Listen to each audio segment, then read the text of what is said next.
Okay, so welcome to Sattva Project, Open Heart, Open Mind. In our interview today, we have Lyse Mai Lauren, somebody that is really impressive with a wonderful writing. So briefly, I will introduce you to Lyse Mai Lauren. So Lyse grew up in Nelson, New Zealand, as the third of four children. Her known world was abruptly shaken when she had a brief but profound spiritual experience as a child. A few years later, she was shaken yet again when dragged out to sea by tidal currents and almost drowned. These two events were the catalyst for a pronounced intention to discover the meaning of life. Driven by this deep inner longing, she traveled to Australia and later to Tibet, Nepal, and then India, where she met her master, a Tibetan lama of high standing. In his presence, she was able to rediscover what she had glimpsed as a child. Over a period of 2 decades, Lyse stayed near her teachers in various locations in the Himalayas. So, welcome, Lyse. We welcome you to share with us your beautiful experience. And before I even start this talk and do the questions I would love to do to you to inspire other women in the path, I would briefly ask you to introduce yourself. Just talk a bit about yourself after my words in this introduction, please. Okay, well, greetings everybody who's tuned in, and thank you so much for doing that.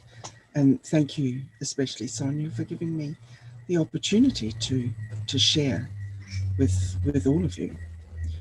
So I'm a New Zealander who had intense experiences as a child that led me to question the meaning of life, and that pretty much propelled me through a whole bevy of experiences that eventually led me to Tibet, then Nepal, and then India, where I eventually met some very great Tibetan masters.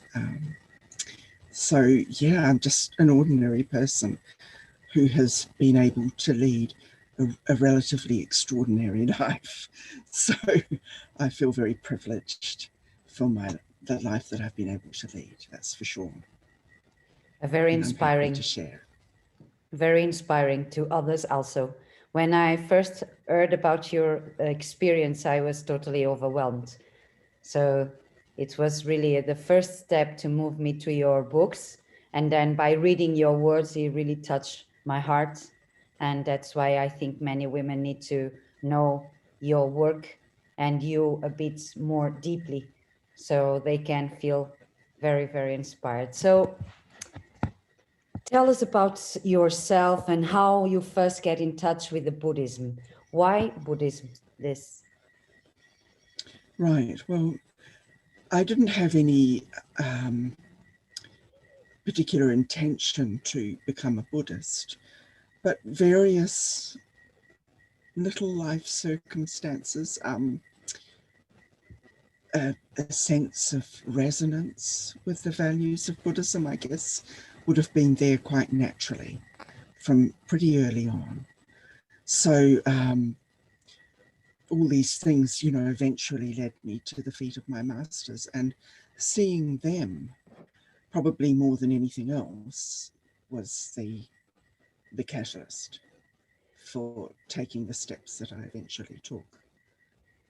I mean, you felt inspired by the masters and then you follow the path because you align your ideas with the purpose of Buddhism, but also because of the inspiration of your teachers. Well, I was,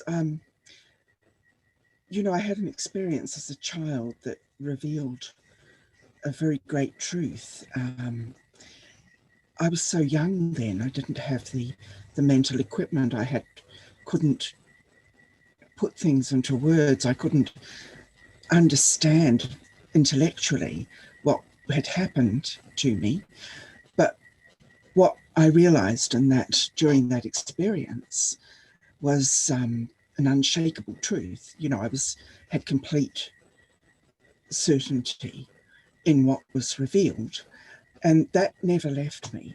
And the mystery of that, because you know, that wasn't stable. It was an experience that came and then it went. A few years after that, when I nearly drowned, I realized, you know, that life is so fragile, and that is a huge revelation for a very young child, you know, to confront death at a really early age, when everything that all your energy, all your life force is geared towards new experience, growth, everything to do with positivity in life.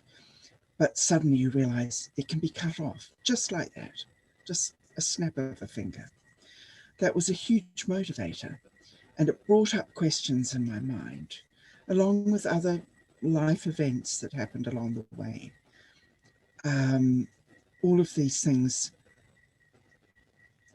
gave me a huge push towards jumping out of the nest very early in life. I was 15 when I left home. In these days, that's really young. We had a lot of freedom back in those days, I have to say. That has changed somewhat. So yeah, it wasn't long before I was out of the home. I was living with a man who was 5 years my senior. And although he was a great protector and he really helped me along the way, he basically took care of me during those early years. Nevertheless, I was very young, extremely young, and I left New Zealand, and he and I travelled around Australia together for some time. So we were always engaged in meeting new groups of people. There were a lot of different circumstances that came and went. There were all kinds of experiences that young people of all generations have, you know. But that came to a point when I was 18, when I suddenly realized, well, okay, you know, I've had a dabble at those things, but is that all there is? You know, there was a big question mark in my mind. It didn't seem, and I also realized around that time that I had absolutely no idea who I am, because the boyfriend of that time was very charismatic, and he had been the center of my world, and you know, everything sort of revolved around that. So all of this came upon me quite in quite a condensed way when we reached the top of Australia around Darwin. And I thought, okay, I started to have, you know, little inklings of doubt. There were questions in my mind, and there was a renewed sense that I needed to do something more. So it wasn't very long afterwards that I moved to Cairns, and my boyfriend followed me.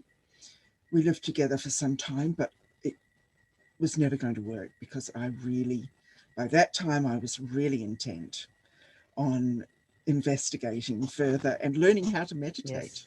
And I ended up in a little cabin in the forest. So all these things happened. You know, life was going on. Eventually, you know, that ended. I went down to Sydney. There was different things happening, music training, etc., etc. But all of it seemed so empty. None of it fulfilled me. And I had so much to be grateful for. And even though I was very, very aware of that, I was also very, very aware of an inner sense of emptiness, of something that absolutely needed to be filled. Some inner hunger, some longing. And that was very powerful. And that was what propelled me to make the journey to Tibet, that moved through Tibet quite quickly and down into Nepal and then India. So I sort of fumbled my way through to the feet of a very great, well, a number of very great Buddhist lamas. Oh, yes. And well, they were Buddhist, you know, they were Buddhist. Who knows, if I had met a very holy Hindu person, it could have been something else, you know. Yes. It could have been. Yes. So I had very clear idea of what I was after. I knew that I wanted to discover the truth about my existence, about why we are here. So it didn't bother me too much in what form that truth was going to appear in my life. But it so happened that it came in the form of these great masters. Very blessed. A very blessed form to happen. So that's why Buddhism. That's wonderful. Yes. Very blessed. Yes. Wonderful. Yes. I really rejoice. Yes. Well, so by realizing that, what were the challenges you had to face by living close with great masters? I mean, you had a chance to live close with great masters. I would start by here. Can you describe us or let us know, for example, how did you meet your teacher, previous Dilgo Khyentse Rinpoche? And Chatral Rinpoche. So that happened, yes, that Chatral Rinpoche was a bit later. I went on a trek into the Everest Khumbu with a number of friends.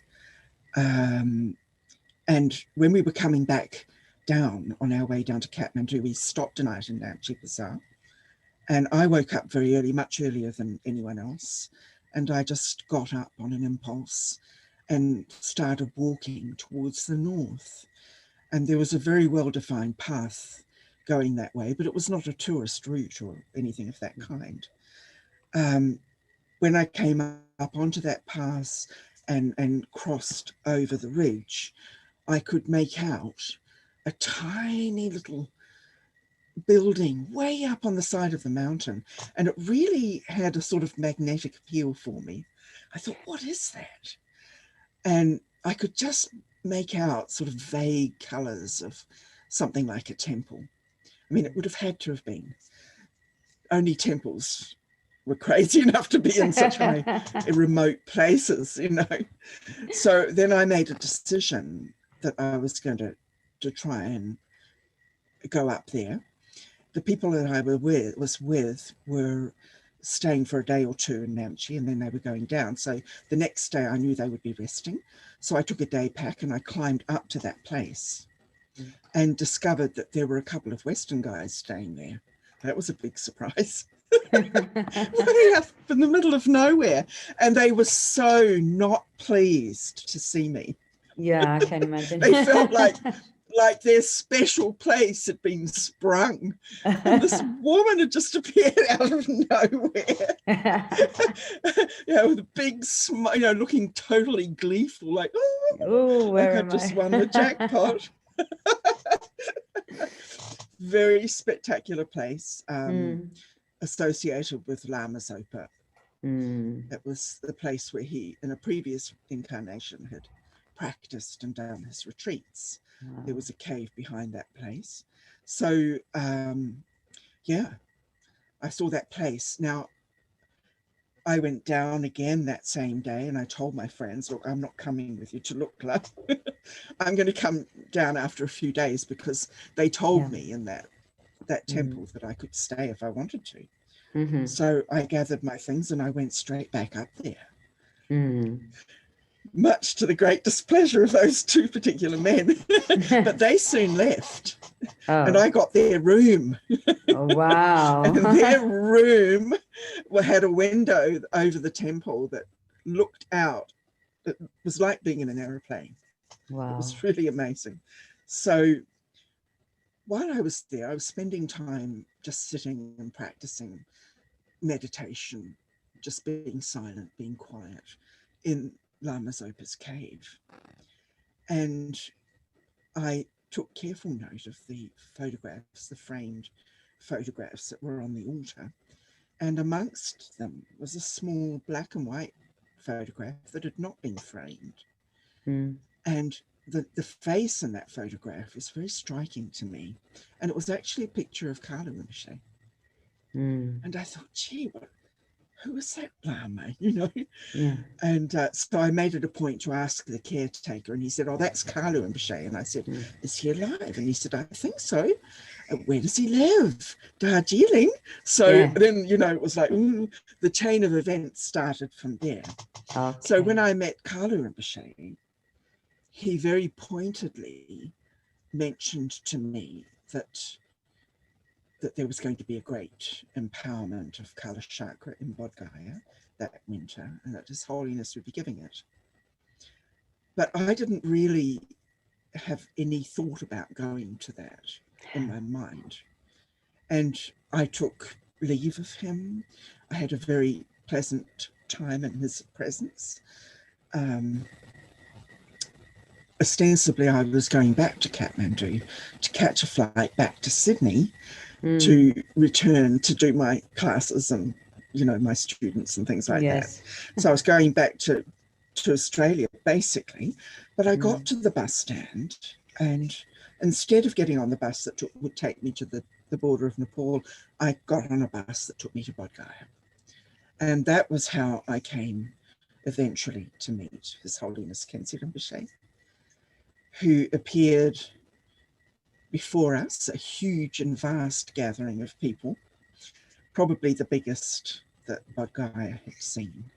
Yeah. That was I think it was the very first Kala Chakra that His Holiness Dalai Lama gave there. And on that very first day, after the initial ceremonies had taken place, a car pulled up and the door swung open, and out climbed Khyentse Rinpoche, you know, huge. And it was as though, well, how can one describe that moment? It's, you know, you're seeing someone who's been, you're meeting them again. It's not the first time. And there's, you know, that feeling. It's a deep feeling. And I literally leapt onto my feet. Yeah. That at that very moment, the jellings started to play and the radongs, and everybody got up and began prostrating. But I was the first one to get up. And it was completely involuntary. I couldn't help myself. So that was how I first laid eyes upon the Master.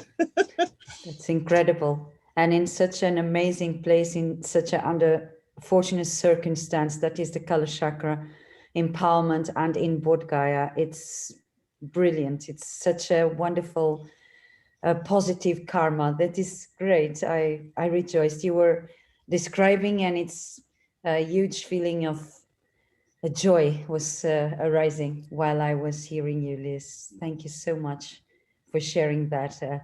So how do you felt it was being near a master? Because after that, you searched for Dilgo Khyentse Rinpoche, you took refuge with Dilgo Khyentse Rinpoche, and you started to practice more diligently.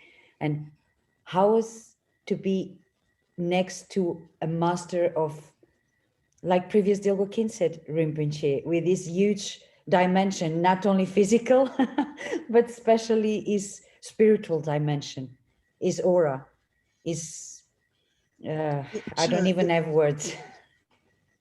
I don't. For me, because of my connection with him, I was very overawed by Khyentse Rinpoche.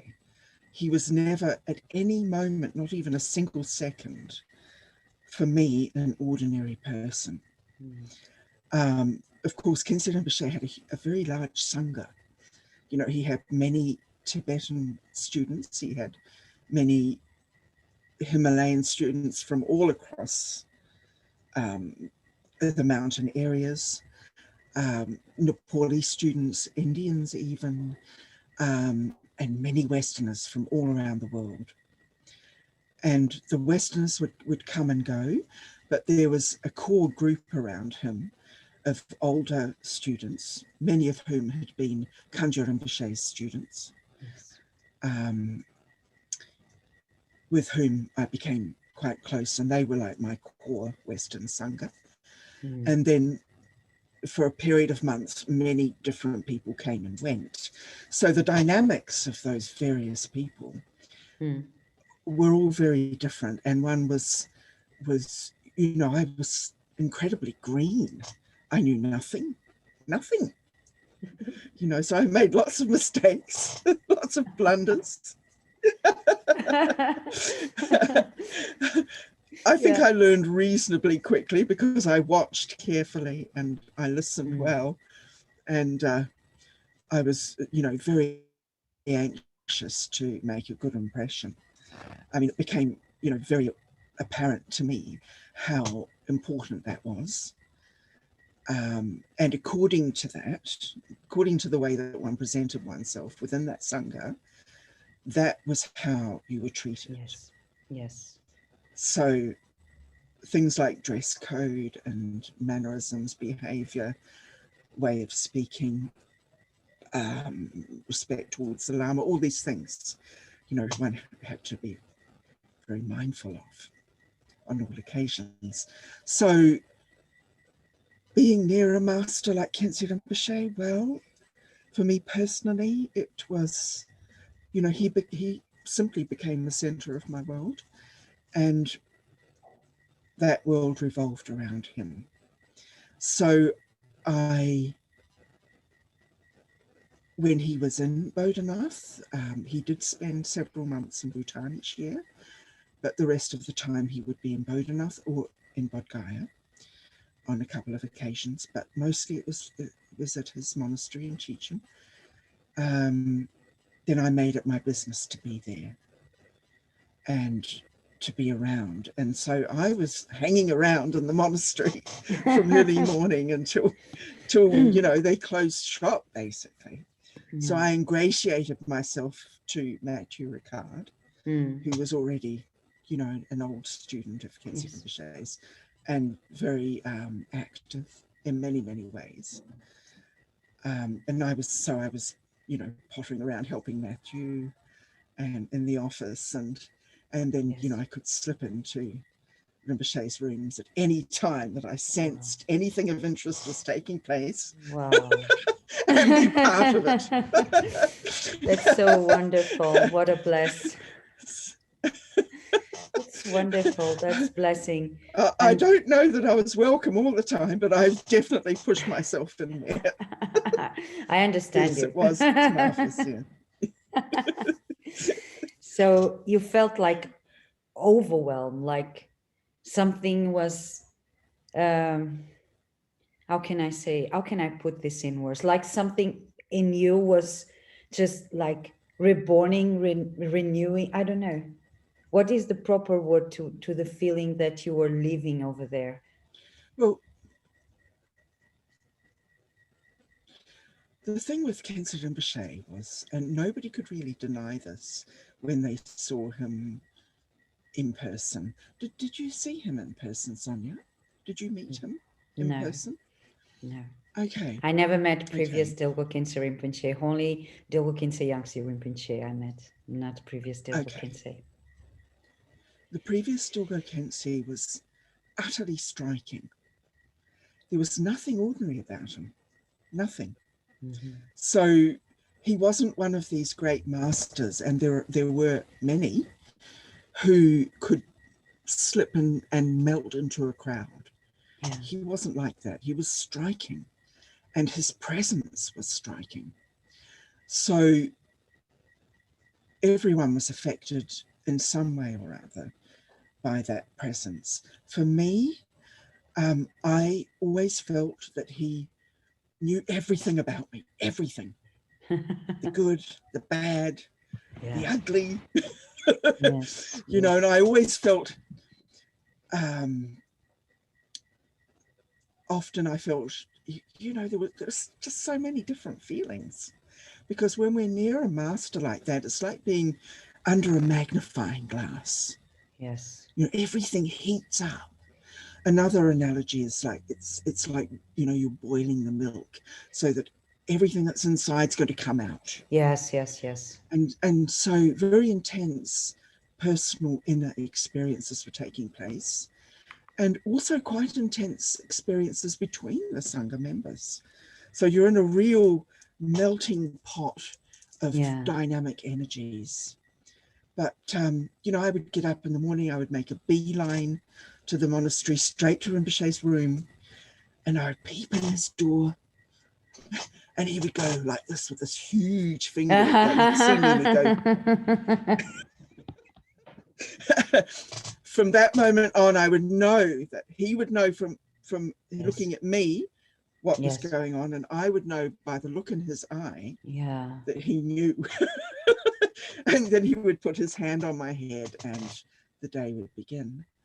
And often I had the very great privilege of just being able to sit in a corner and do my practice while everything was going on there, whatever it was. So, yeah, there was just that sense that he was the overpowering, you know, the central light and Lord of my life at that time. Yeah. So that involved complete devotion. Yes. But also on occasion, trembling fear. Yeah. Moments of guilt. All kinds of experiences. You know, you go through everything, just as one would expect.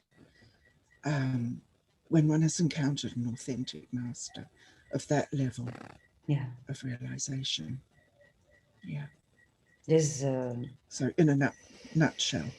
In a nutshell. Anyway, how do you felt as a Western woman going to the East and living in these environments? How do you felt there as a woman?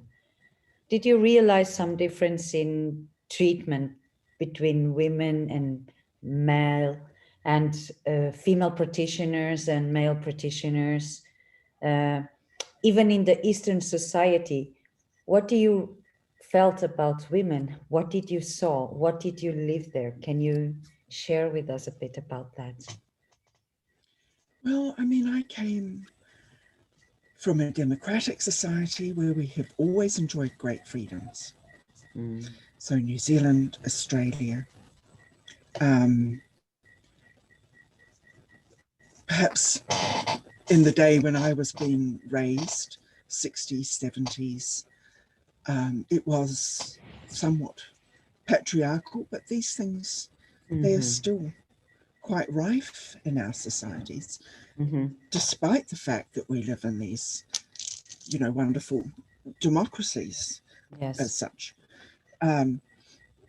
However, when I came to Nepal and India and was living closely amongst Tibetans, it was very obvious very early on that the lamas and the monks, you know, the men had a much more privileged position. But, you know, as a Western woman, one was treated a little differently from perhaps how the local women would have been treated. So this was also a factor. Yeah. So there are many things around that question, you know, good things and not so good things. I had to find my way through that. It was a bit of a minefield. And I don't think that ever really changed, actually. It was always a bit of a minefield because you never really knew what was going to come up in other people. What circumstances. That's the incredible thing I found about living in India and in the proximity of accomplished practitioners, was that there was this quality of dynamism, of always needing to expect the unexpected, to be extremely mindful and aware. So, you know, that sense of was there.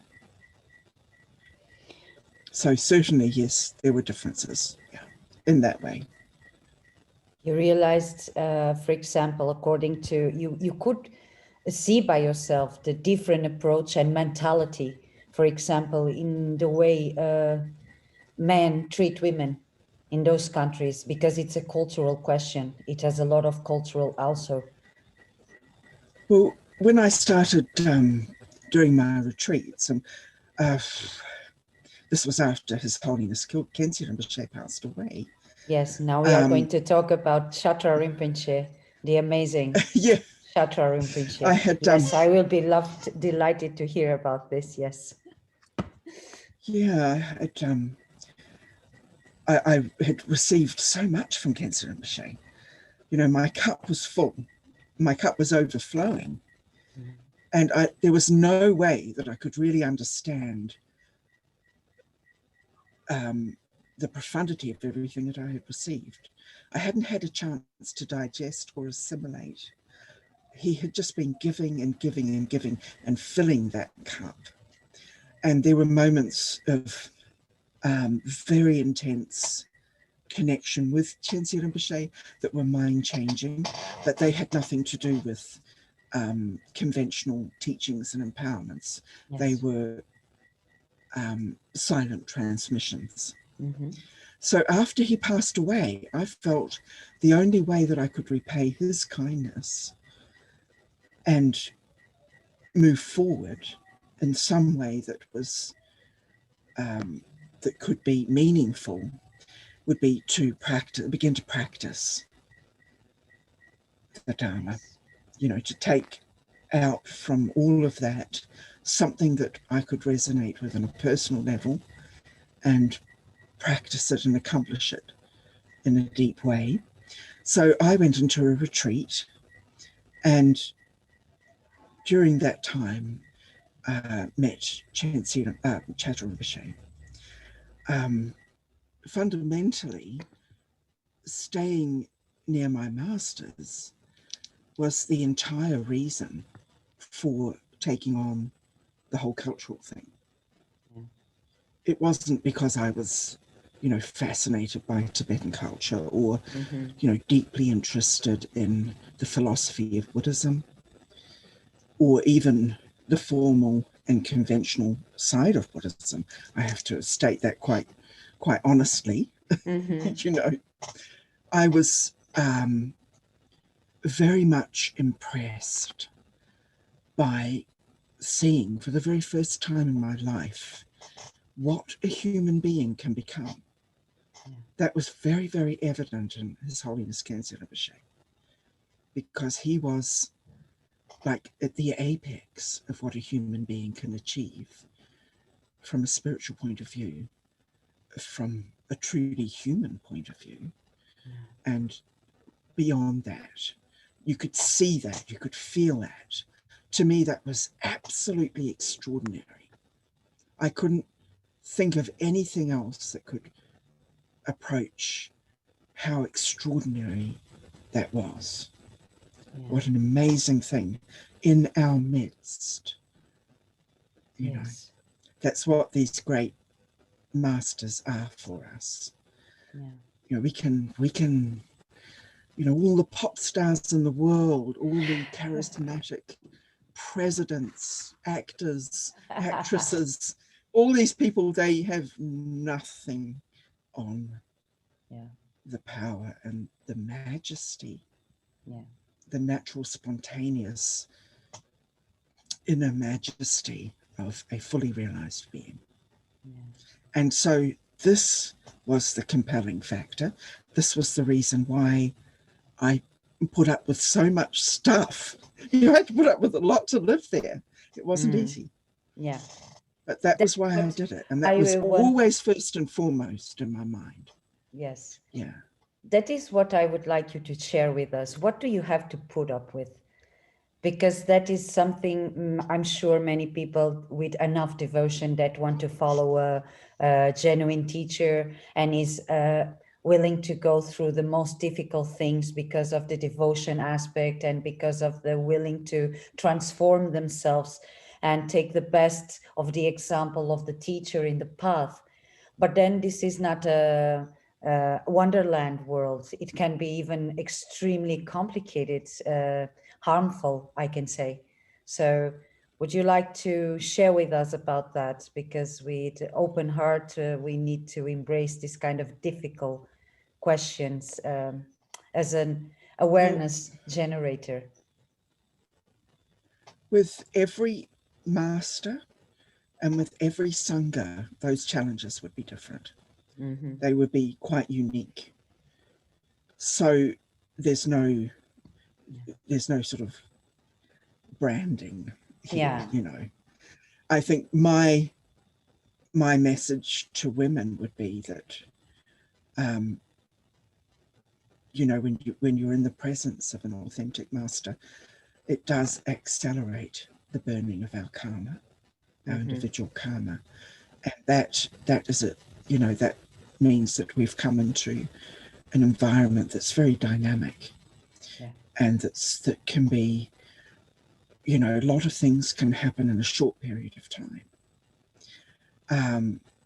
These experiences were wide and vast. It's hard for me to pinpoint, details here. Yes. But I think any accomplished master will, those people who are around that master will have some inkling of what I'm speaking about. Yes. In Khyentse Rinpoche, those challenges were quite different. Yes. I mean, that was a very intense personal connection that I had with him. Yes. So that was a lot of dynamic between him and me. Yes. With Chatral Rinpoche, I stepped into a role of moving with Rinpoche very closely on a day-to-day basis over a number of years. So that again was so very, very different. There, Khyentse Rinpoche was, Chatral Rinpoche was always, a divine figure, a little bit, just, as I said, not an ordinary being. Yeah. And certainly I never thought of Chatral Rinpoche as an ordinary being.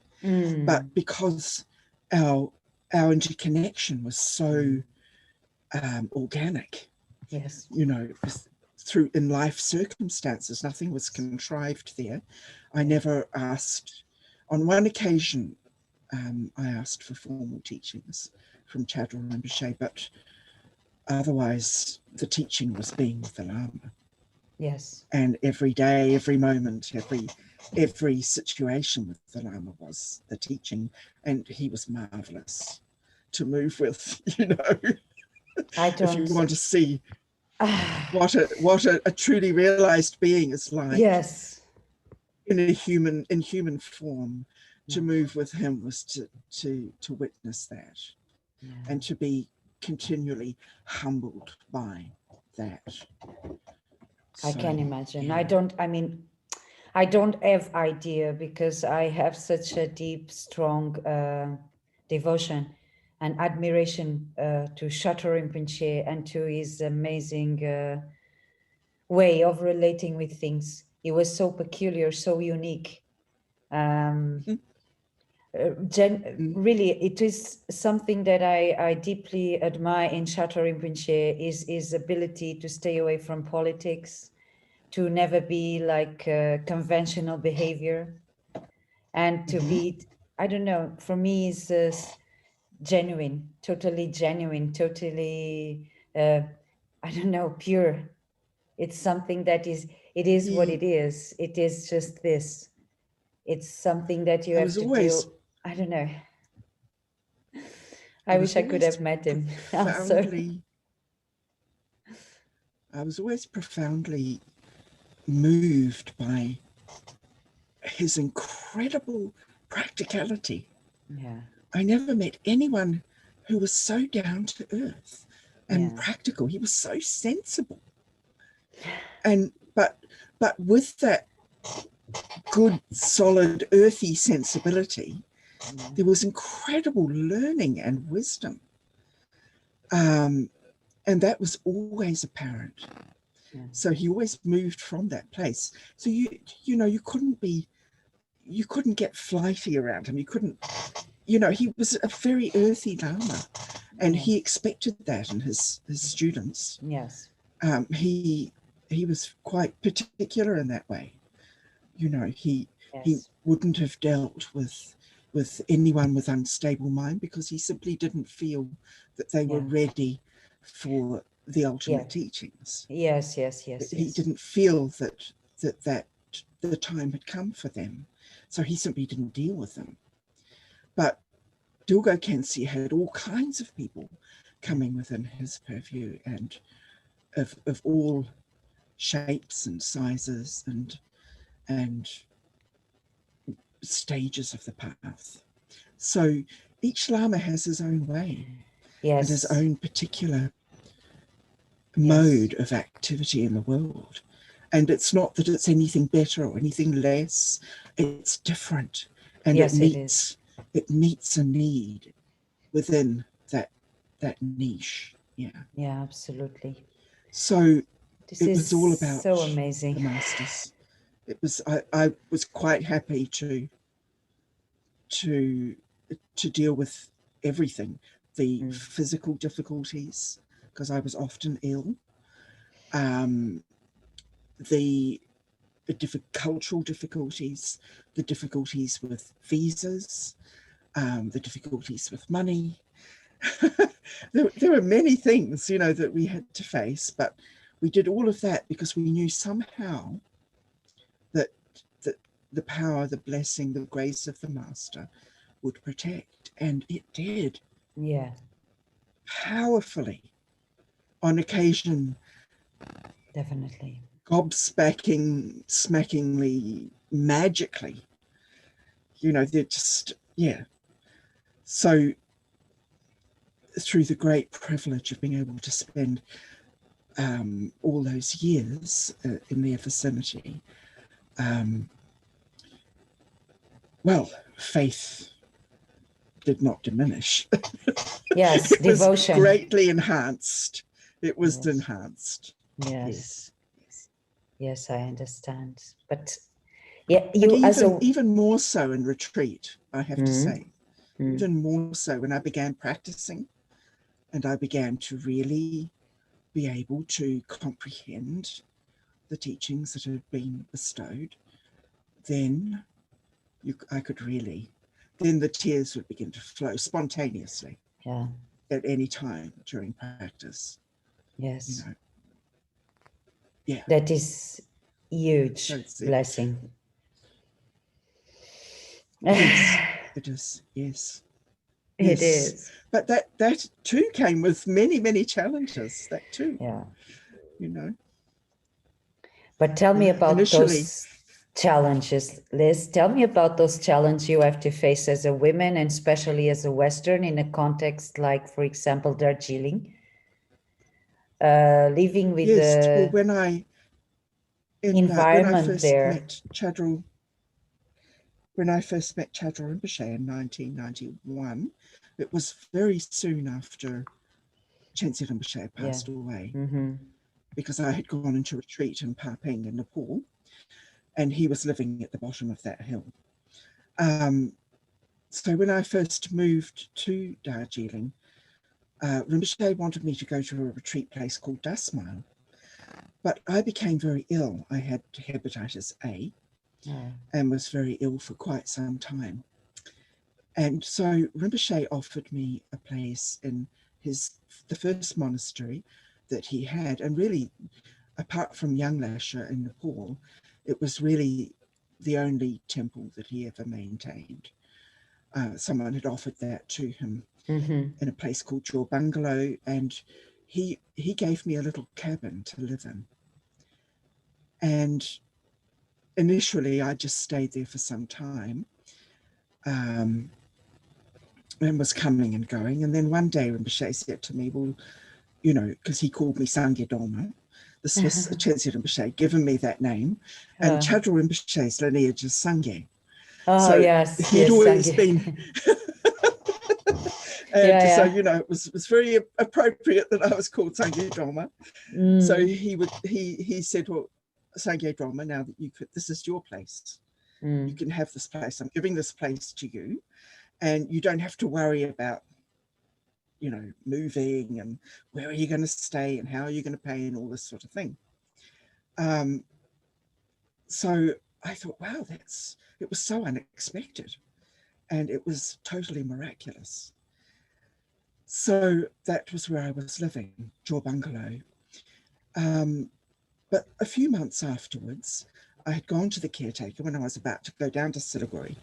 Rinpoche had come from Nepal. I was going to spend the winter months down there. And I had said to the caretaker, look, I'm locking up my place, I was just a courtesy, really. And he hadn't realized that Rinpoche had given me that cabin. Oh. And he hit the roof. Now, this was an old man in his 80s. He always wore 2 trousers. His name was Lolu. He's long gone. No. And he was a relative of Rinpoche's. And, you know, one way or another, from that moment on, he was determined to get rid of me. Oh, yeah. So that was a very kind of shocking encounter for me. And as soon as I became aware of his hostility towards me as a Western woman, and his not accepting, because you have to remember Rinpoche was married and he had 2 daughters. Yeah. So he always moved from a very, very different place. But the others around him were still very conventional minded.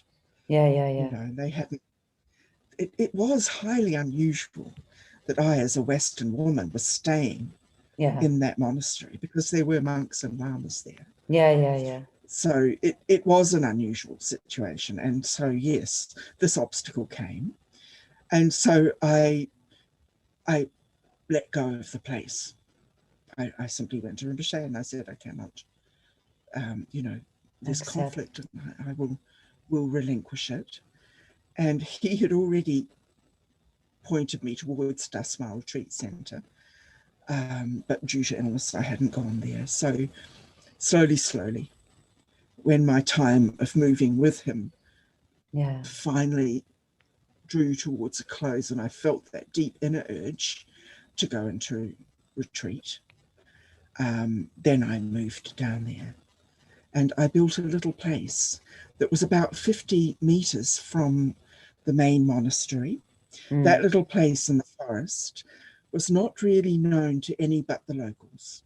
It was an old temple. It was tucked away in amongst Norfolk pines and bamboo forests. You'd never know it was there. It was certainly not on the tourist route in any way. But it was this great spot on a ridge.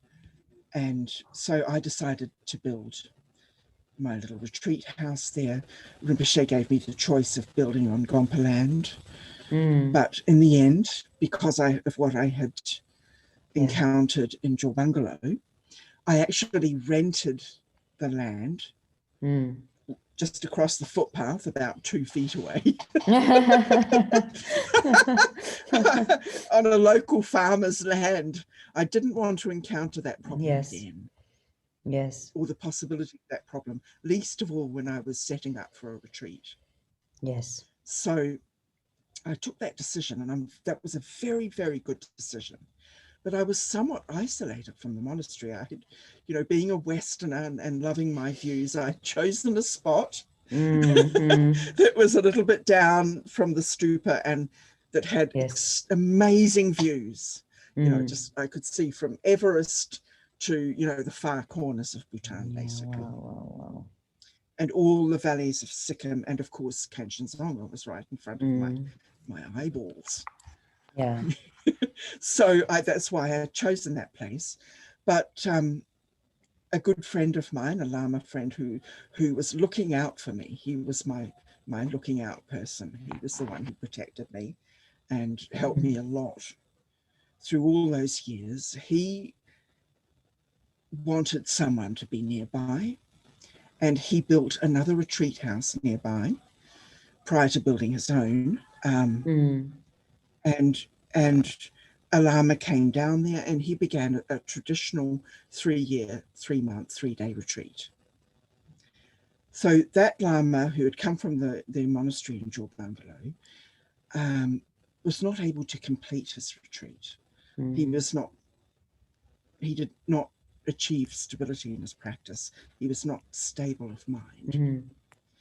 And very soon after he moved in, he started to experience a lot of obstacles in his practice, which he couldn't overcome. And he had so much support. He had lamas that came down from Jor Bungalow to help him. He had local people who were sponsoring him, who were bringing him food, who were making monetary offerings, who in every way supported him because he was wearing robes. And I was a few feet away, but completely on my own. Even so, that lama started to lose his mind, and he became very threatening towards me. And threatening of my life. And I had to put up with him for 2 years. So every time I walked past his little cabin, and this is what can happen in a retreat. These are intense places. It's not all peace and joy and rose petals. Yes. I was fearful of my life. Yes. Because at night he would come and stand at my gate and tell me, he couldn't speak English, but I could speak enough Tibetan to understand, that he was going to kill me. You know, that I was creating some obstacle for him there. He thought that I was doing something. Of course I wasn't. But he had it in his mind that I was. So this kind of thing came up. And so it took a lot to get through that and to stick through that. And I think a lot of people didn't think I could or that I would. And there were other obstacles as well. There were other things that were very, very challenging that came up, but very circumstantial, you know, I mean, not in the purview of an ordinary retreat place. You know, this is very circumstantial to where I was and to the Lama that I was, you know, receiving guidance from. So, yeah. I stuck with it, and that particular Lama left before he could complete his retreat. And then I was really able to relax. And it's ironic because he was put there as a protection, but it wasn't until he left that I felt safe.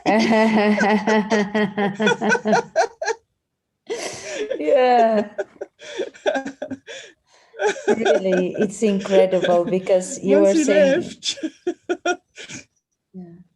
you were saying something so deep, you know, like you said, this is not like the pink world, only roses. And people have this idea that when you go to retreat or when you go to do the 3-year retreat or mountain retreat, that is something that is, oh, this is amazing. I think that must be very, very challenging. And I think it's the kind of step that is not for everybody. I mean, everybody can go to retreat, but retreat is not for everybody, definitely. No, you have to be ready. One has to be ready. Yeah. And when I had made that step, I knew that I was. And I had the great good fortune that Chatral Rinpoche came down to Das Mai twice. Shortly after I had built my cabin, he came down and he blessed the cabin.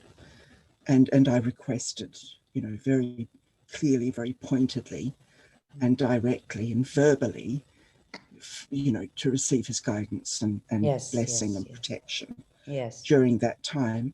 So I never doubted that, despite what was happening, and everything was happening. I mean, someone was outside my gate at night saying they were going to murder me. You know, was I going to leave? Was I going to get up and say, look, I can't deal with it? No, I wasn't. I wasn't going to. I wasn't going to give in that easily. So I had a very, very clear agenda. And I think that any woman going into a Dharma practice in any situation, in any place in the world, as long as she has clarity as to why she's going, what the goals are, what's important. And deep, of course, deep and great trust in her teacher, her master, then she's going to get through that stuff, you know. Yes. She's going to be able to do that. But by the time I came into that retreat, I'd already gone through a lot. So much more than I've ever written about or would be able to write about. Like if your emotions were being just tested all the time, and your resistance, your determination all the time, shaken. It's not easy to be shaken. Yeah. It's not easy to be shaken. And it's on the deepest level. Yeah. It's on the very, very deepest level that we are tested out. It's, you know, I think when we make that decision that we're going to follow the Dharma, and one often hears this expression in Tibetan texts, it's like entering a bamboo, a snake entering a bamboo. Yes. So it can go into the bamboo, but it can only go one way. Yeah. And it's like that with the Dharma. You know, once you enter in, once you take refuge, once you commit yourself, you're in it, because you cannot unsee what you have seen. You cannot not know what you have known deeply inside, what you've experienced in the presence of your master. Yes. Certain things become very apparent. So, yeah, somehow we have to find our way through all of that.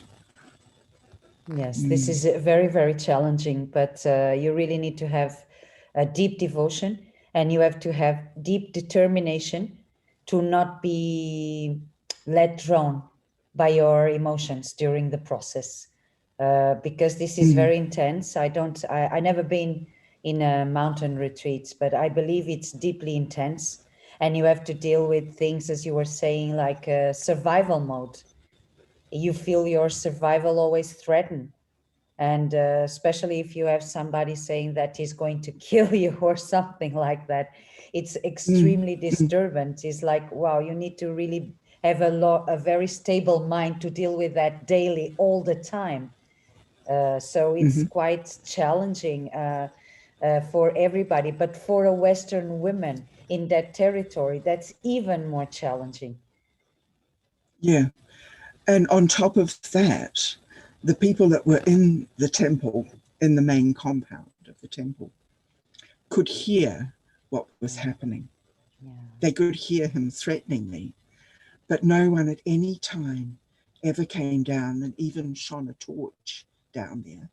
I mean, I was in a place that at that time had no electricity. It was pitch black at night.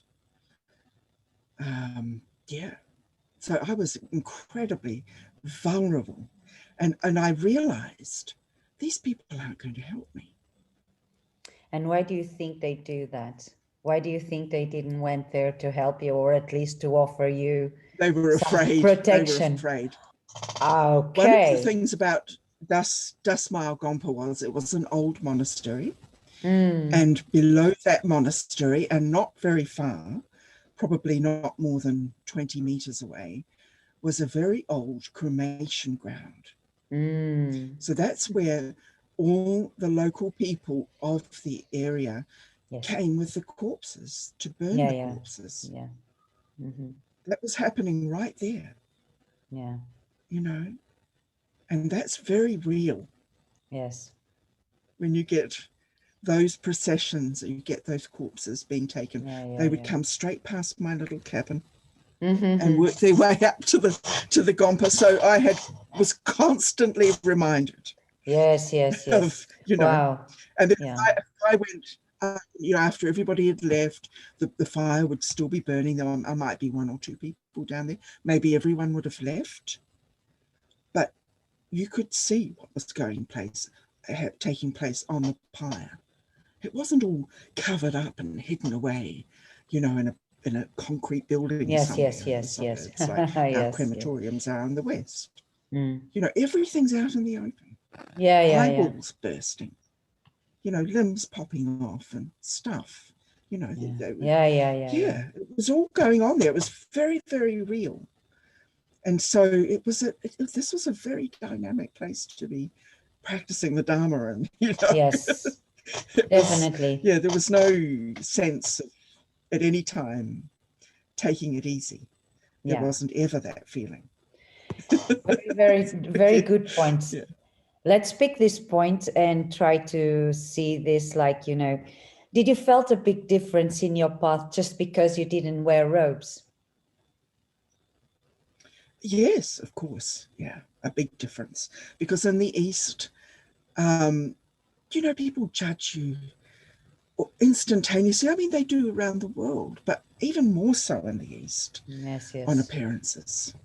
Mm-hmm. And people in robes, the ordained in the East, Mm-hmm. from, you know, for millennia, have just been respected. In general, there's that respect there for the robes. Mm. So if I had shaved my head and taken on the robes, perhaps my situation would have been very different. But that, you know, Chatral Rinpoche did not ordain, and he was not big on that. The lamas who were around him were old and close students. Mm-hmm. They lived very freely within his clearly defined rules, Yeah, yeah. which were stated in clear writing above each of his Yes. places. You know, no meat, Yes. Yes. this, that, and the next thing. So yeah, that was all very clearly defined. There were no, you know, there weren't the, however many it is, you know, X hundred number of vows and requisites of, you know, fully ordained Yes, monastics. yes, yes, yes, yes. Nothing of that kind in this situation, so it was slightly different. So yes, so if perhaps if I'd been in robes, I would have received very different treatment, but I was not. So it took years and years of proximity, basically, of, you know, the locals going by with their woven baskets to get fodder for their cows or their goats or their chooks or whatever it was in the village that was going on there. And they would come by 2 or 3 times a day past my little house. Yes. And they could see, they could hear, they could witness firsthand. Yes. And that didn't work immediately. It took time. Yes. It took consistency and time. And the fact that I was just there doing it, that slowly changed their minds from, you know, the deeply ingrained cultural perspective to one of immediate experience of a different kind of activity taking place in their midst. And so slowly, that respect was definitely gained. Yeah. Yeah. But it took time. Yeah. Even that, you need to be very patient. I mean, you get recognized by your effort and your practice, but with time, and almost you need to prove that you could bear everything so they can really treat you same level as the Easterns, right? Yeah, it's kind of that. Unfortunately, I mean, from a Western perspective, I mean, we have different open minds related to many issues. In the East, they are much more traditional in their cultures in accepting the entrance of new thing. Maybe because also they want to preserve some things, and maybe also because many people misunderstood many things, and I don't know. This is and just because an idea. there really wasn't, in the East, there really was no facility at the time when I was there, which could accommodate Westerners, let alone Western women. It just wasn't. I always looked on with a pang and longing in my heart at everyone else, because they were always, you know, Tibetans or Nepalese, or, you know, there were local practitioners, lamas from all over the Himalayas that came and went, but they always had one another. They always had the Sangha. They always had their people around them giving support. All kinds of, it wasn't just the physical support, that was the least of it. It was the emotional and the mental support, the spiritual support, the fact that they could sit together in groups and recite their prayers and do their pujas and all of these things. All of this. So my situation was not a normal situation. It was quite unique for that time. And because of that, I found myself quite isolated. And that's just been that was just my karma there during that time. And I had to deal with that, and I did. But it was never something that was easy. Extremely challenging, right?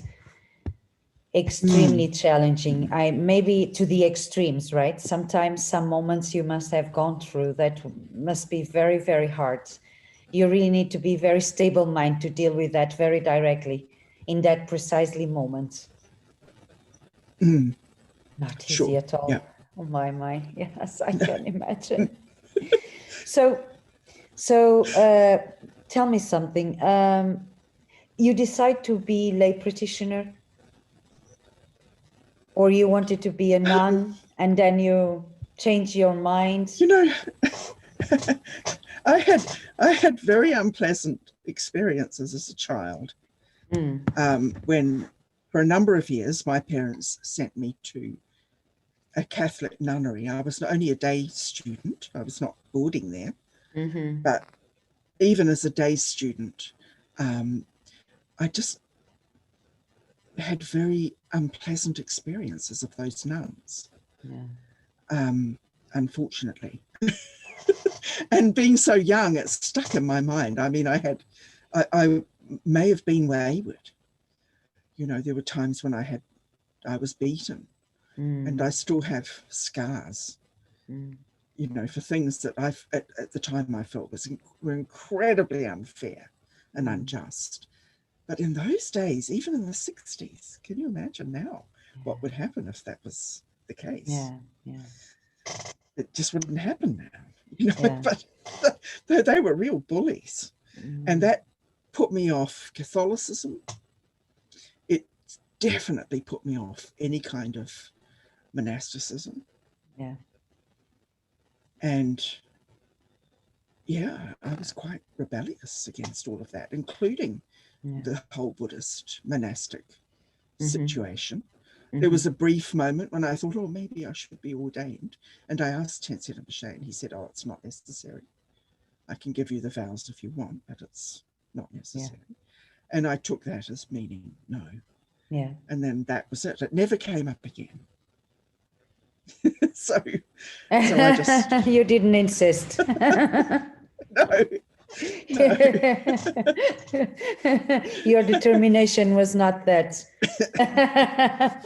I understand very well, especially after all those experiences. Do you think... You know, I had Chatral Rinpoche. I mean, I may not have had a lot of support because I was not monastically ordained, but he fed me, he housed me. On occasions, he gave me money. And above all, he gave me the most precious of things, which was the heart essence teachings. And that kindness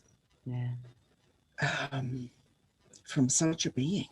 You know, what was there to doubt in that? There was no double take for me. I never had to rethink that. So I knew that he could see what I was. And he often spoke about that. He said, you know, so many people, you know, come and go, they're in robes, they look wonderful, but they're not practitioners. They don't practice the Dharma.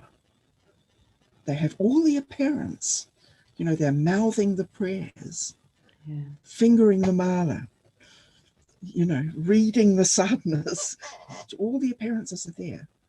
The head's shaven, the robes are all perfect, but they are not practitioners. And he pointed that out again and again and again. Yeah. And he was very unshakable on that point. He was very particular on that. And he could see, you know, all those that were coming to him, just, you know, what was what. And so he had quite a mixed bunch of us around him. You know, we were a mixed, odd bunch, for sure.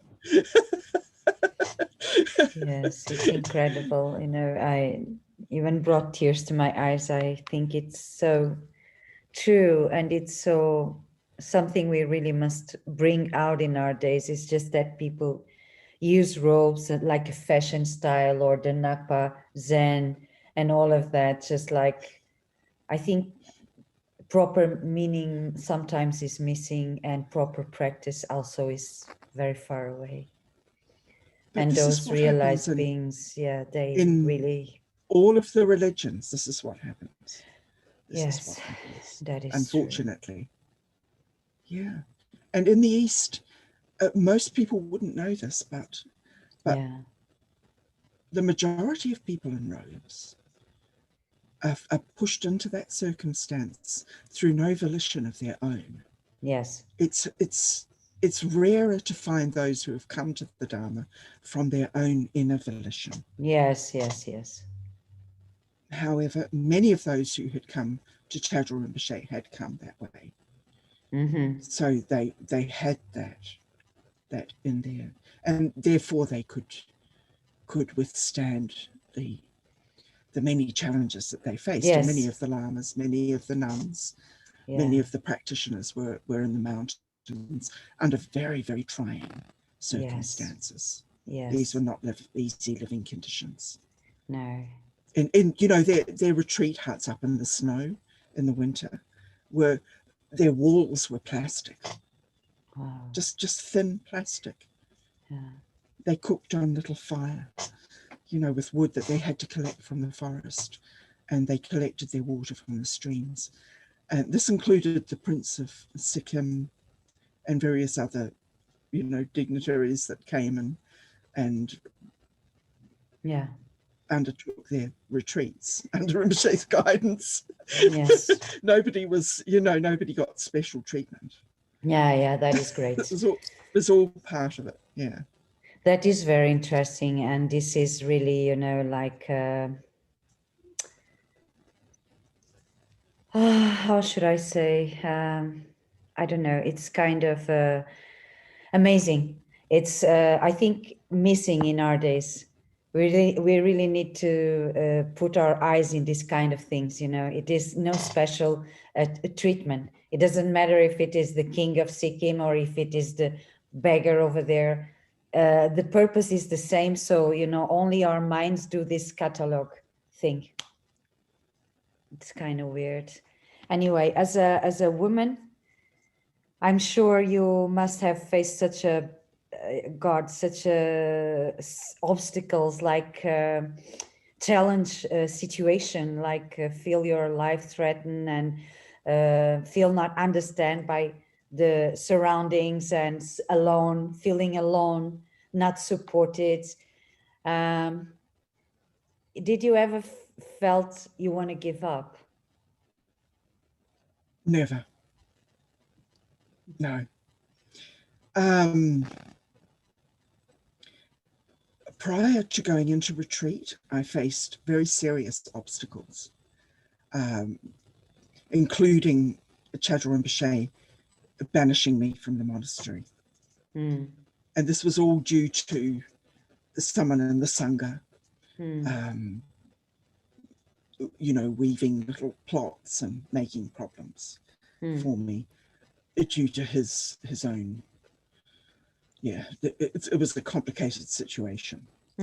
So when that happened, I think I reached a moment when I was really looking at what I was going to do. because the circumstances under which that had come about were extremely unfair from my perspective. Yeah. I could not justify them. I could not find anything to justify in that. I was simply banished from the monastery. And this was after having moved years in close proximity. You know, they were my family. Yeah. So just like that, I was out on the outside. Yeah. And I went to Bodh Gaya to deal with that time. I thought the only thing I could think to do was to go to the Bodhi tree and sit there and do Dorji Sempa. Yeah, yeah. Recite the Vajrasattva prayers. Mm. And it was such a traumatic time, Sonia. I couldn't sleep. I was devastated. And I didn't know if Rinpoche would ever accept me back in there again. But I knew I had to go back. So I went to Bodh Gaya for a period of 2 weeks, and I did Dorji Sempa. And I prayed in front of the Buddha statue inside the stupa. So, you know, I was incredibly fortunate to be able to go there at a time when it was possible to do that. You know, one could lean up against the tree if you wanted to. Yes, you know? yes. And you could sit inside the stupa for hours on end, which is what I did. You know, we were soaked in blessing. And during the course of those days, I simply understood that I wasn't going to give up, because I couldn't. What was I going to give up? And for what? You know, where would I go from here if I gave up what I had achieved so far? Yeah. If I turned my back on those connections, on that Sangha. Yeah. So it was like, it became apparent to me that wasn't an option. I could have done that, but I realized for me, that was not going to ever be an option, because I simply wasn't going to give up. So I went back to Rinpoche, and it was a very auspicious circumstance that took place at the moment when I met him, and it completely changed the whole thing. So I had, at Bodh Gaya, I picked up a tiny little statue. I think it was a Guru Rinpoche, and it had been moulded. It was something that a lama must have moulded. He'd moulded a number of them, painted them beautifully, and then placed them on a stupa. And I had seen them when I was doing my rounds. And without even thinking, I had picked one up and put it in my pocket. And I had thought, I'm going to offer that to Rinpoche. It was just like, I have to give it to Rinpoche.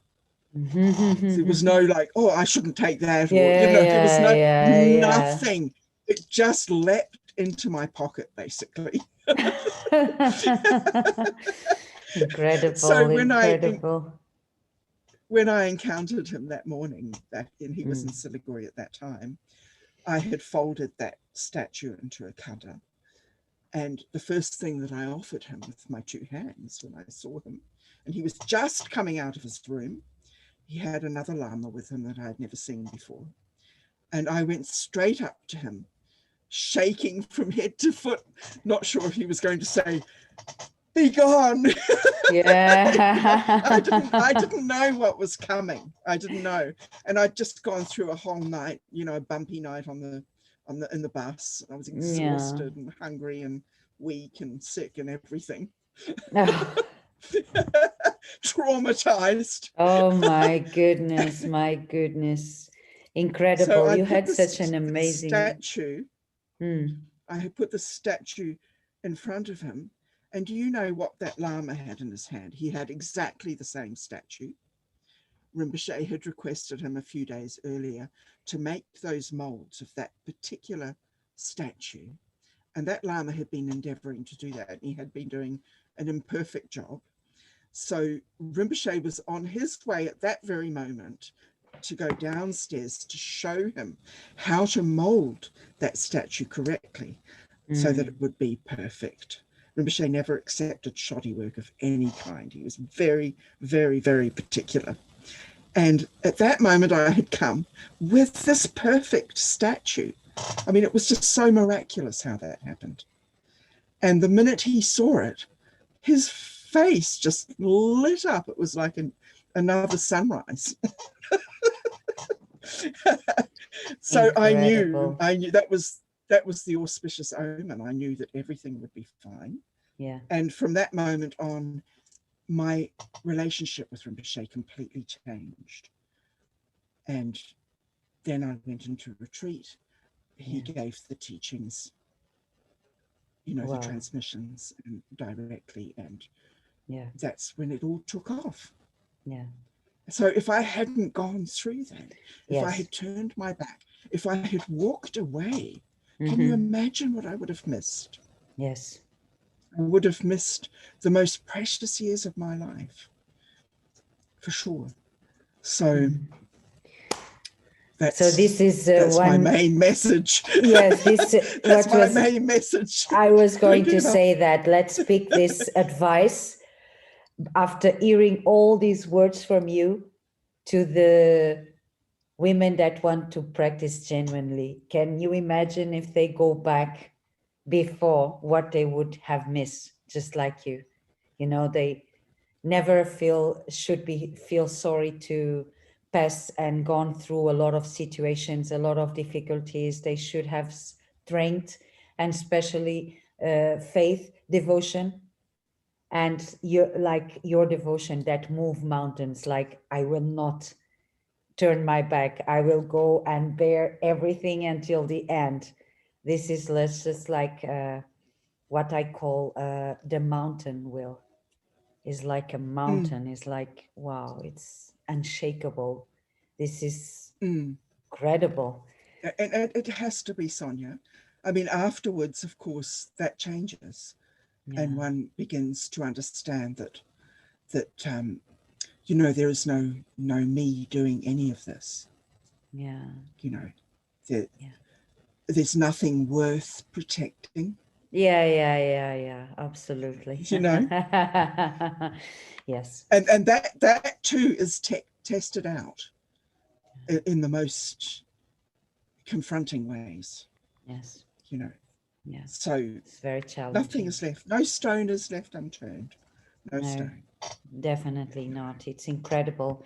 It's incredibly how blessed you are, but also it's incredibly people take from these words how strong you are and determined you are and devoted you are, because you were able to just follow your heart, follow your devotion, follow your teacher's footsteps, and nothing was strong enough to shake that. It could be shaked, but never your devotion and determination. So this is something really huge, really admirable in our days. And your intention was not to be a lama or to do the retreats to be a lama or this or that. So even more deeply appreciated. Even you realize the difficulties of not wearing robes. I mean, your life could be much easier if you wear a robe and shaved your hair, as you said. But why? What for? Right? Incredible. Incredible. Yeah. So what advice would you give to young women that want to follow Buddhist path and practice as a lay practitioners, Liz? What would be your advice to these women that want to follow this path in our days, that they have to face so many challenges? Particularly in our times. And I mean, the circumstances in which women will come to the Dharma, you know, the world over, will be very, very different. So my advice would be, you know, that would cover all of that, is that you know, retain simplicity and be extremely clear about what's important. And if we really investigate that, we take the time to really investigate that, we can quickly strike out all kinds of superfluous things. and come to a very weighty, a very profound, essential recognition, which is really, this is the whole thing about the Buddha's teaching was, who are you? Discover who and what you are. And every great accomplished realized master from whatever religion will be pointing towards that. That's so simple, that's so fundamental, it's so basic. And I think if we, retaining that simplicity, yes, retaining the integrity of a strong, clear focus is huge in helping us get through so much stuff, because our lives are so complicated now on every level. So complicated, and that is not going to become less.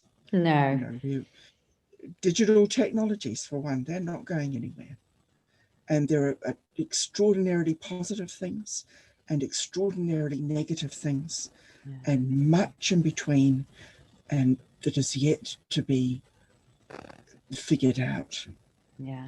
And practitioners coming in now are going to have to deal with all of that. And for that, they're going to need great clarity and strength, purpose. Absolutely. Enormous, because everything about the age in which we live is geared towards distraction. It's geared towards taking us away from what's most important. It's not geared towards taking us to that. And I think that's the very first thing we need to understand. Absolutely. This is very true. So how do you see Buddhism in the next 10 years, Liz? Do you believe young people are interested or motivated to practice the Dharma, the youth? I think that most of the youth coming into the world now are being influenced by these digital technologies. Yes. And so this creates very special challenges. They're different from the challenges that you and I faced when we were growing up. You see, I had a perspective of life before digital technologies. Yes, yes. The 60s, the 70s, even the 80s. So I have I had the view of that. Young people coming in now have not had that. Yeah. They've pretty much been born with technologies in their face from the word go. And these technologies are intermeshed with our life on so many levels. And so to think that the Dharma is not going to be impacted by that would not be a true way to think. I mean, it will be greatly impacted. It is already being greatly impacted in ways that are tremendously good, and in ways that are also potentially can be very, very damaging. Yes. So they will have to negotiate all of this. And here again, the message of simplicity is a message that holds good, because particularly now, in the midst of all of this, we need that simplicity. Yes. And we need to understand how precious is our attention. Yes. It is. Because that is all that we have. The minute we lose that, we lose our interest in following the Dharma. Where's our interest? Yes. Yes. We come to some very fundamental things. Yes. So you think in the next 10 years, we are going to have opportunity to take these technologies from a positive perspective and develop the attention and motivate. That's my hope. Yeah. That's my hope. But each and every person coming into the Dharma is going to have to look at that. Yes. And take that on themselves. This isn't going to be done for anybody. No. There's no quick fix. There's no weekend retreat. There's no app. No. There's nothing out there that's going to assist. And it's really going to become something that each and every person is going to have to address very, very consciously, very awarely, Yes. very with great focus and intent. And when I look around me now, I don't see interest in that. Yes. And I don't Yes. see young people with any clue even about that. Yes. They That is barely know they're something. alive. Yeah. It is And that's something that scary. that yes, this is something that this actual generations, they really need to put their eyes on this, because we are here just for a few days, and the next generation is coming, and if we don't prepare things and if we don't put our eyes on that, it's going to be very complicated, especially because we are going through this artificial intelligence area, and we are losing a bit our humanity in certain sense. So it's kind of complicated, especially to the Dharma and to the youth that should be motivated. Yeah. And that Mm, have that mm, kind of particular energy that we all have when we have 20s, right? That kind of mm, sparkling and fire energy of mm, action, and mm. this, it's so important. And now it seems to be totally thrown to the screens. It's very, very Yes. worried. So it's very Yeah, worrying. Yeah, yeah, yeah. I believe so. We're in a very precarious moment, and only Yes, we are. just beginning to find the language to deal with that. So I wrote a book called Are Smartphones Making Fools of Us All Yeah, in 2019. And that book is about that. It's about what we can do, you and I, yeah. not the big corporations, not somebody outside. It's Yes, about yes. yours and my responsibility to ourselves Yeah. and to our children. You know, Yes. what is it in our lives that's crucial here? You know, what do we stand to lose? Well, Yes. when we start looking at that, it's huge. It's a big one. That is So the yeah. challenge. That is the challenge. Yeah. And I think it's something that we need to pick at this moment, because every time, adds their challenges. World has changed so fast in the last 30, 40 years due to technology, and the approach of people doesn't matter where they are. The idea of time and space gets so diluted. So now we have to deal with that directly. We just need to be aware of what we are generating and what we are creating, because humans create this. So, isn't it? And yet life is completely interdependent. Yeah, So definitely. we have a ways to go. So tell me, to finish this wonderful talk, because it's almost 2 hours talking and it's incredibly, I could be here all morning. I would just like to know, Lyse, why do you decided to start to write books? Because you mentioned precisely a book you wrote in 2019. Why do you decided to start to write books? Tell us about some of your books and the inspiration that was behind them, please. Okay. Well, initially it was just an upwelling of wanting to share, basically. I didn't have a clear idea of how I was going to structure those books. I just started writing. And I particularly wanted to be able to share experiences with my masters that could potentially inspire people coming into the Dharma that had not had the good fortune to meet them. So this felt very important to me. So as I started writing, then things took shape. So the first book, Awareness Comes Knocking, is really a sort of history of how things came about and why. So that's very autobiographical. The second two books are experiences, a wide-ranging experiences within you know, the years that I spent with my masters and Mm-hmm. in different circumstances while, you know, Yes. practicing intensively, basically. And the last book in that series was really like a summary of the pith instructions that I received during those years and how I perceived them. Yes. So an explanation of that. The fifth book that followed, Who Lives, Who Dies, I regard as the most important book. And that's the one when I really get into the nitty gritties. It's really looking at the big issues and, you know, Yes. diving right in, basically.